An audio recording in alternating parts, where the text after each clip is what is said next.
काय सूर्यकोटि समप्रभ निर्विघ्नं कुरु मे देव सर्वकार्येषु सर्वदा। विघ्नेश्वराय वरदाय सुरप्रियाय लंबोदराय सकलाय जगदिदाय नागाननाय स्तुत्याग्नविभूषिताय गौरीसुताय गणनाथ नमो नमस्ते। ओम गंगणपतये नमः। ओम गंगणपतये नमः। ओम शारदाय नमः। शान्तकारं भुजगशयनं पद्मनाभं सुरेशं विश्वाधारं गगनसदृशं मेघवर्णं शुभांगं लक्ष्मीकान्तं कमलनयनं योगीभिर्धान्यगम्यं वन्दे विष्णु भवभयहरणं सर्वलोकैकनाथं। त्वमेव माता च पिता त्वमेव बन्धुश्च सखा त्वमेव विद्या द्रविणं त्वमेव सर्वं मम देवदेव। वसुदेवं सुतं देवं कंसचाणूरमर्दनं देवकी परमानन्दं कृष्णं वन्दे जगद्गुरुं। मुखं करोति वाचालं पङ्गुं लङ्घयते गिरिं यत्कृपातमहं वन्दे परमानन्दं माधवम्। ओम कृष्णाय वासुदेवाय हरये परमात्मने प्रणतक्लेशनाशाय गोविन्दाय नमो नमः। गोविन्दाय नमो नमः।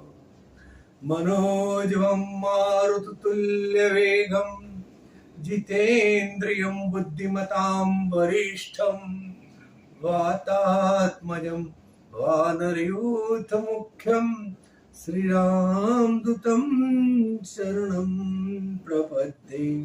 श्रीरामदूतं शरणं प्रपद्ये। जय हनुमन्ते जय हनुमन्ते जय हनुमन्ते कृपा करो। श्री रामचंद्र भगवान की जय। श्री कृष्ण चंद्र भगवान की जय। श्री श्यामळिया लाल देव गदाधर भगवान की जय। श्री एकलिंगजी महादेवनी जय। बोलो श्री रणछोड़ रायनी जय। आइए हनुमंत पधारिए कथा सुनो श्री राम की। श्री महर्षि आदि कवि वाल्मीकि रचित रामायण अयोध्या कांड प्रकरण 20। મંથરાની કપટ બુદ્ધિ। કૈકેયીના ભોળા મનમાં વિશ્વેલાને કપટી વિચાર નાખીને મંથરા આનંદ પામી અને એને એના મગજને ફેરવવામાં એ સફળ થઈ। કૈકેયી ઊંડો વિચાર કરી બોલી, મંથરા સખી, હવે તારી વાત મારા ગળે ઉતરી છે। હું પ્રતિજ્ઞા લઉં છું કે મોતને વહાલું કરીશ, પરંતુ કૌશલ્યાની દાસી કદાપી નહીં જ બનું। તારું કહ્યું હોય મને બરાબર સમજાય છે. જો ભરતને રાજ્ય તિલક થાય અને રામને વનવાસ મળે તો જ તારી શિખામણ લેખે લાગે. પરંતુ મને આ બધું અસંભવ લાગે છે. ત્યારે મંથરા બોલી, મહારાણી, તમે ધારો તે કરી શકો છો. તમારા માટે કશું જ અશક્ય નથી કે અસંભવ પણ નથી. જો એમ જ હોય તો તું મને ઉપાય બતાવ. હે મંથરા, તું ચતુર અને બુદ્ધિમાન છે.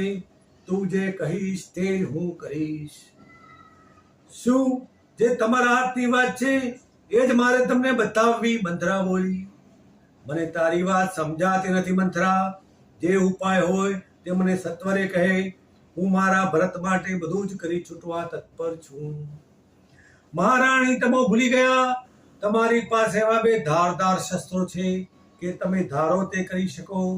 તમારા લગ્ન પહેલા તમારા પિતા મહારાજા અશ્વપતિને આપેલા વચનોની વાત તો જવા દો, પણ શું તમને મહારાજે આપેલા વચનોનું સ્મરણ નથી? એ વચનો અત્યારે તમારા માટે અમોઘ શસ્ત્રોની ગરજ સારશે. તમારા વચનની વાત હું જરા કે વિસરી નથી. તમે કહેતા હતા કે એકવાર દંડકારણ્ય પાસે વૈજયંતી નગરનો રાજા તિમિધર, તે શંબર નામે પ્રસિદ્ધ હતો, તે અસુરો સાથે ભળી દેવરાજ ઇન્દ્ર સાથે યુદ્ધ કરવા લાગ્યો. તે વેળાએ ઇન્દ્રે પરાક્રમી મહારાજ દશરથને પોતાના પક્ષે લડવા બોલાવ્યા. તેઓ યુદ્ધમાં ગયા ત્યારે તેમની સાથે તમને લઈ ગયા હતા. તેઓ તમારી આગળ એટલા બધા પરવશ બની ગયા હતા કે તમને ઘડી અળગા કરતા નહીં. એટલે જ તમને યુદ્ધના મેદાનમાં પણ સાથે લઈ ગયા. મહારાજા દશરથ પૂરા બળથી શંબર સામે યુદ્ધ કરવા લાગ્યા. મહારાજના બળ સામે શંબર ટકી શક્યો નહીં અને પરાજય પામી નાસી રહ્યો હતો. પરંતુ એવામાં એક યોદ્ધાનું બાણ મહારાજ દશરથને વાગ્યું. બાણ વાગતાની સાથે તેઓ મૂર્છિત થઈને રથમાં ઢળી પડ્યા. આ સંકટ વેળાએ તમે રાજરાણીને છાજે એવું સાહસ કરીને રથને તરાથી હંકારી દૂર લઈ જઈને ઉભો કર્યો. ત્યાર પછી તે મહારાણી મહારાજને જળ અને વ્યંજનનો સીતોપચાર કરી સ્વસ્થ કર્યા. રાજા તારા ચાતુર્ય ઉપર અને બહાદુરી ઉપર પ્રસન્ન થયા. તેથી પોતાની પ્રાણ રક્ષા માટે બે વરદાન માંગવા કહ્યું. તે વેળાએ તે કહેલું, સ્વામી, ભલે આ બે વરદાન તમારી પાસે લેણા રહ્યા. જ્યારે આવશ્યકતા હશે ત્યારે હું માગીશ. આ વાત હે રાણી તે મને જ કહી હતી. શું તું એ વાત ભૂલી ગઈ? તું ભલે ભૂલી ગઈ પણ મારા મનમાં તો બરાબર કોતરાયેલી છે. આજે તક આવી છે. તું તારા બે વરદાન માગી તારા પ્રિય પતિ મહારાજ દશરથને ઋણમુક્ત કર અને તું સદા માટે સુખી થા. પ્રિય મંથરા સખી, એ વચનો તો હું સાવ ભૂલી જ ગઈ હતી. બીજી, તારા લગ્ન વેળાએ તારા પિતા મહારાજ અશ્વપતિએ તારો પુત્ર જન્મે તો તે જ રાજ્યનો ઉત્તરાધિકારી બની અયોધ્યાનું સિંહાસન શોભાએ એવી મહારાજ પાસેથી પ્રતિજ્ઞાપૂર્વક વચન લીધા પછી જ તારા લગ્ન મહારાજા દશરથ સાથે કર્યા હતા. એ વાત તો તને સાંભળે છે કે નહીં? ના ના સખી મંથરા, મહારાજાના પ્રેમમાં ડૂબી હું એ બધી વાતો સાવ ભૂલી ગઈ છું. કારણ કે પ્રેમ જ સર્વસ્વ છે. તો એ વાત જવા દે, પણ હવે સાવધ થા અને તત્કાળ આ બે વચનો માગી લે. રાત વીતી જશે તો વાત પણ વીતી જશે. હવે ઝટ કર. શું માગું એ તો કહે મંથરા. આવા પરમાનંદના સમયે મારે શી રીતે માગણી કરવી? હું તો મૂંઝાઈ ગઈ છું. મને કાંઈ સમજણ પડતી નથી. તારે મહારાજને કહેવાનું, મારા બે વચનો તમારી પાસે લેણા છે, તે મને આપો. મહારાજ જ્યારે વચન આપવાનું કરે ત્યારે કહ્યું કે રામને નહીં, મારા ભરતને રાજ્ય તિલક કરો. મારા પિતાજીએ પણ તમને એ વચનમાં બાંધેલા છે. જ્યારે એ વચન પાળવાનું કહે ત્યારે બીજા વચનમાં માંગવું કે હવે બીજું વચન માંગુ છું કે રામને દેશવટો આપી તે 14 વર્ષ વનવાસી વેશે વનવાસમાં રહે તેવો આદેશ આપો. આ વચનો માંગતા સહેજ ભય રાખીશ નહીં, મન કઠોર રાખજે. મહારાજ કાલાવાલા કરે તો પણ તું અણકારીશ નહીં. આજે તારા ક્ષત્રિય લોહીની પરીક્ષા છે. જો ભૂલતી નહીં, રામ વનવાસમાં રહે તો જ ભરત નિષ્કંટક રાજ્ય કરશે. નહીં તો બળવાન રામ તેને પરાજિત કરી ગાદી પડાવી લેશે. ઉઠ ઉઠ હે રાણી, હવે ચિત્રકોપ ભુવનમાં જા અને નવા વસ્ત્રો ઉતારી આભૂષણો ફેંકી દે. બેલા ઘેલા ફાટેલા અને કાળા વસ્ત્રો પહેરી રડવા માંડજે. રાજા હવે તને ગમે તેટલી પંપાળે કે વિનંતી કરે પણ તું એક પણ શબ્દ બોલતી નહીં. જ્યારે તે બરાબર વ્યથામાં અકળાય, ઘરઘરી કાલાવાલા કરે, ત્યારે તું તારું ધાર્યું કરજે. લોઢો ગરમ થાય ત્યારે જ ટીપાય છે એ ધ્યાનમાં રાખજે. રાજા વચન પાલનમાં વિલંબ કરે, આનાકાની કરે તો તું આપઘાત કરી મરી જવાનું કહી તેમના મનમાં ભય ઉત્પન્ન કરજે. આ નાટક બરાબર ભજવીશ તો તારો બેડો પાર ઉતરશે. આખું અયોધ્યા આનંદમાં ઝૂમતું હતું. લોકો ઘરે ઘરે દીવાઓ પ્રગટાવી રહ્યા હતા. દિવસને પાછો પાડે એવું અજવાળું આખા નગરમાં પથરાયું હતું. આજે રાજમહેલ અને નગરનો જળહળાટ દેવનગરી અમરાવતીથી પણ ચડી જાય એવો લાગતો હતો. મંત્રીઓ, માત્યો અને સેવક ગણો ઉત્સવના કામકાજમાં ભગ્ન હતા. બધા જ પોતે પોતાનું સોંપેલું કામ પાર પાડવા તડામાર ગોઠવણ કરતા હતા. રામના રાજ્યાભિષેક વિના અન્ય કોઈ વાત ક્યાંય સંભળાતી ન હતી. બધી જગ્યાએ એક જ વાતની ચર્ચા હતી કે આવતીકાલે અયોધ્યામાં પૂર્વ મહોત્સવ ઉજવવાનો છે. રામને રાજ તિલક થવાનો છે. સૌ પોતપોતાનું કામ નિષ્ઠાથી કરે જતા હતા. તેથી મહારાજને શાંતિ થઈ હતી. તેઓ પોતાનું કામકાજ પતાવી સીધા કૈકેયીના આવાસે ગયા. ત્યાં જઈને જોયું તો અંધારું હતું. પોતાની પ્રિય રાણી મહેલમાં ન હતી. આ જોઈ તેમને આશ્ચર્ય થયું. મહારાજને જોતા જ દાસીઓ દોડતી આવી. મહારાજે પૂછ્યું, મહારાણી ક્યાં છે? તેના આવાસમાં અંધારું કેમ છે? દાસી બોલી, મહારાજ, રાણીમાએ દીવા કરવાની ના પાડી છે. તેઓ કોપવનમાં બેઠા છે અને ત્યાં કોઈને આવવાની કડક રીતે ના પાડી દીધી છે. દાસીની વાત સાંભળી રાજા સીધા જ કોપભવનના અંધારા ઓરડામાં ગયા. ત્યાં જઈને જોયું તો કૈકેયી અનર્ગળ વિલાપ કરી રહી હતી. મેલા ફાટેલા કાળા વસ્ત્રો પહેરેલા હતા, વાળ વિખરાયેલા હતા અને ભોંય આળ પર આળોટીને ધ્રુસકે ધ્રુસકે રડતી હતી. કૈકેયીને આ દિશામાં જોતા જ રાજાના ગાત્રો શિથિલ થઈ ગયા. તેઓ વિમાસણમાં પડી ગયા. આવા મંગલ પ્રસંગે આનંદોત્સવની વેળાએ આ શું થયું? તેઓ આ દ્રશ્ય જોતા જ પોતાની પ્રિય પત્ની આગળ ભાગી પડી બેસી ગયા. તે હાફડા ફાફડા બની બોલ્યા, પ્રિય, શું થયું? કોણે તને દુભવી? જે હોય તે મને સ્પષ્ટ કહે. હું તારો વિલાપ સાંભળી શકતો નથી. તને આવી અવદશામાં જોઈ શકતો નથી. જે હોય તે ઝટ કહે, વિલંબ ન કર. જે કારણે તું કરુણ આક્રંદ કરી રહી છે તે હું સહન કરી શકતો નથી. જે હોય તે મને કહે, હું તેનું આજ ક્ષણે નિવારણ કરીશ. ભૂમિ પર આરોટી આક્રંદ કરી રહેલી રૂપાળી અપ્સરા જેવી કૈકેયીને રાજા જોઈ શકતા ન હતા. મંત્રના વચનો કૈકેયીને મનમાં બાણ પેઠે ઊંડે ખૂપી ગયા હતા. તેને હવે નિશંક લાગવા માંડ્યું કે રાજા ઉપરથી મીઠી વાણી કહી રહી, મારી સાથે વિશ્વાસઘાત કર્યો છે. જો મંત્રા ન હોત તો આ રહસ્યનું ઉદ્ઘાટન કોણ કરત?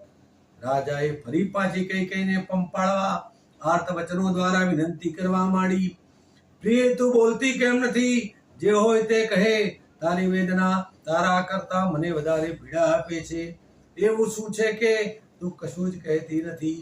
મારો વાંક હોય તો પણ મને વિના સંકોચે કહે. ધ્રુસકા બંધ કરી કૈકેયી નાગણ પેટે ફટકારતી બોલી, રાજન, તમે મારી આગળ બાલિશ વાતો કરો છો. તમને તમારો કોઈ વાંક લાગતો જ નથી. તમે જાણી જોઈને મારી સાથે વિશ્વાસઘાત કરી રહ્યા છો. તમે મારા લગ્ન પહેલા મારા પિતા આગળ વચન નહોતું દીધું કે મારો પુત્ર અયોધ્યાની રાજ્યગાદીનો વારસ થશે.